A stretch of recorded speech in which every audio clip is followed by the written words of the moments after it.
Welcome to Tenor Tech, where I solve the problems you didn't even know you had.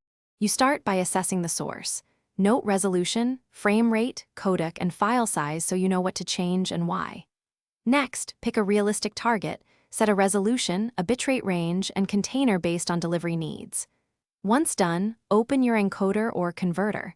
I'll assume Handbrake or FFmpeg. Make sure to preserve a lossless backup before altering anything, because compression is destructive. Now load the file and set the basic output profile to match the target you chose. Now you configure the codec and quality controls. Choose H265 for efficiency if playback supports it. Otherwise, use H264.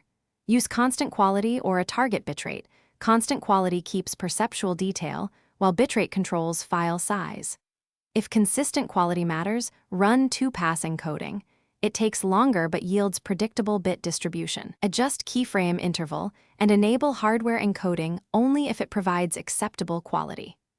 Export a short excerpt first and test it on the intended device so you can judge real-world quality and performance.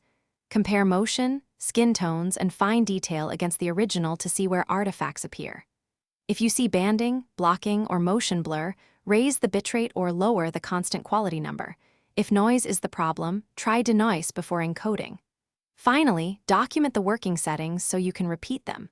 If playback stutters, check container compatibility and encoder preset. Adjust as needed.